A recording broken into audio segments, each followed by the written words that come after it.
Sistem pertahanan udara atau Iron Dome Israel gagal mencegat serangan drone kelompok Hizbullah Lebanon. Dalam video yang beredar di media sosial, sistem pelindung Israel itu tak berfungsi hingga mengakibatkan drone menghantam sebuah gedung di Naharia.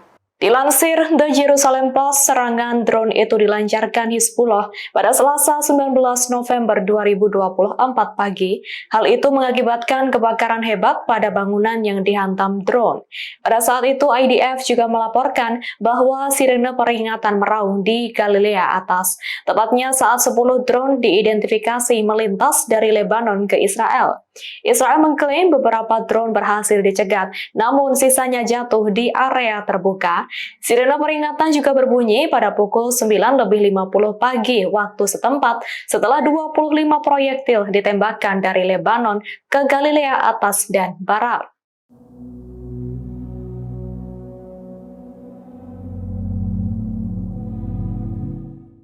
Kapal kargo Anadolu S milik Turki diserang rudal kelompok Houthi Yaman. Serangan itu dilakukan karena Houthi menilai Turki bermuka dua di Perang Gaza dan masih terus berhubungan dengan Israel. Disebutkan sedang berlangsung perdagangan antara perusahaan kapal tersebut dengan Israel. Dilansir Turkish Minute, kapal tersebut adalah milik seorang rekan mantan Perdana Menteri Turki Binali Yildirim, sekutu dekat Presiden Recep Tayyip Erdogan. Serangan tersebut dilancarkan menggunakan sejumlah rudal balistik dan rudal laut pada Rabu 20 November 2024. Houthi yang bersekutu dengan Iran menyerang kapal kargo Turki berbendera Panama itu ketika sedang berlayar di lepas pantai Yaman. Juru bicara militer Houthi, Yahya Sari, mengatakan mereka akan terus menyerang kapal-kapal yang lewat di dekat Laut Merah atau menggunakan pelabuhan-pelabuhan Israel. Ia pun mengatakan kapal Anadolu S melanggar larangan yang mereka nyatakan terhadap perusahaan yang berdagang dengan pelabuhan Israel. Menanggapi hal itu, Turki mengutuk aksi Houthi dan sedang menindak serangan tersebut untuk mencegah insiden lebih lanjut terjadi.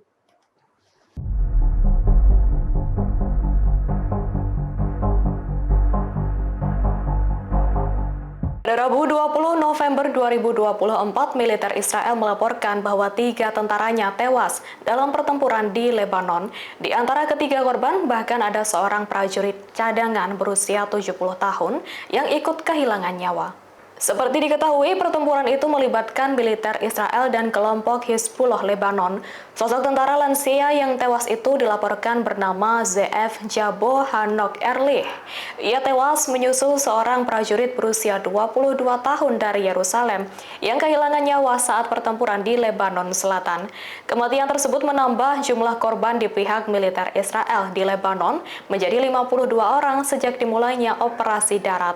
Sementara itu dilaporkan juga ada satu prajurit lainnya terluka parah dalam insiden yang sama.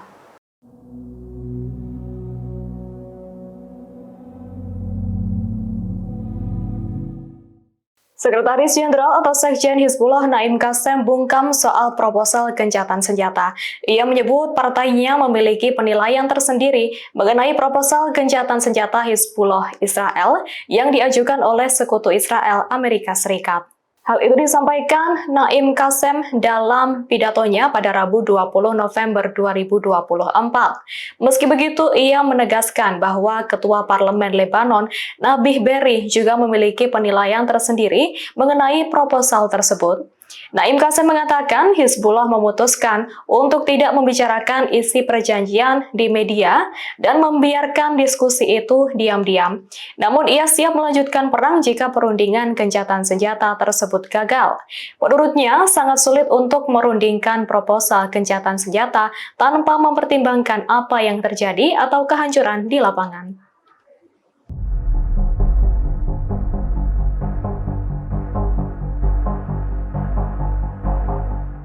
Di tengah pembicaraan gencatan senjata, pertempuran sengit antara militer Israel dan Hizbullah masih berlanjut di Lebanon. Pertempuran pada Rabu 20 November 2024 dilaporkan semakin maju menuju kota pesisir strategis Biadah. Dilansir Arab News, pertempuran itu berlangsung bertepatan dengan pengumuman soal kemajuan proposal gencatan senjata yang diajukan Amerika Serikat atau AS. Diketahui utusan AS Amos Hochstein menyebut bahwa kemajuan tambahan telah dicapai terkait proposal AS untuk gencatan senjata Hizbullah dan Israel. Menurut Amos, kesimpulan baru bisa dicapai setelah ia melakukan kunjungan ke Israel. Sementara itu, Ketua Parlemen Lebanon, Nabih Berri, dan penasihatnya, Ali Hamdan, adalah pihak yang mewakili Lebanon. Mereka ditugaskan oleh Hizbullah untuk memimpin negosiasi eksternal. Nantinya akan diadakan beberapa putaran diskusi dengan Amos Hochstein di markas besar parlemen dan di Kedutaan Besar AS di Aukar.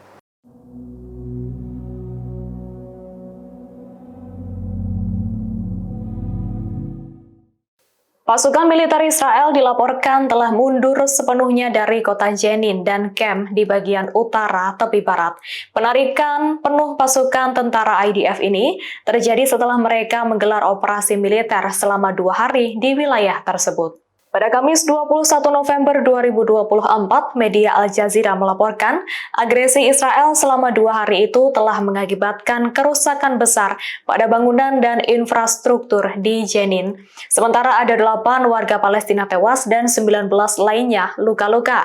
Di sisi lain, kantor berita resmi Palestina, Wafa, mengonfirmasi agresi Israel di Jenin itu mengakibatkan kematian 2 pemuda di kota Kafar Dan di barat Jenin. Informasi itu mengutip dari Gubernur Jenin, Kamal Abu Al-Rub. Adapun di sisi pasukan perlawanan, Al-Qassam Hamas menyatakan bahwa 2 pejuangnya gugur dalam agresi IDF di Jenin tersebut. Download Tribun X sekarang, menghadirkan lokal menjadi Indonesia.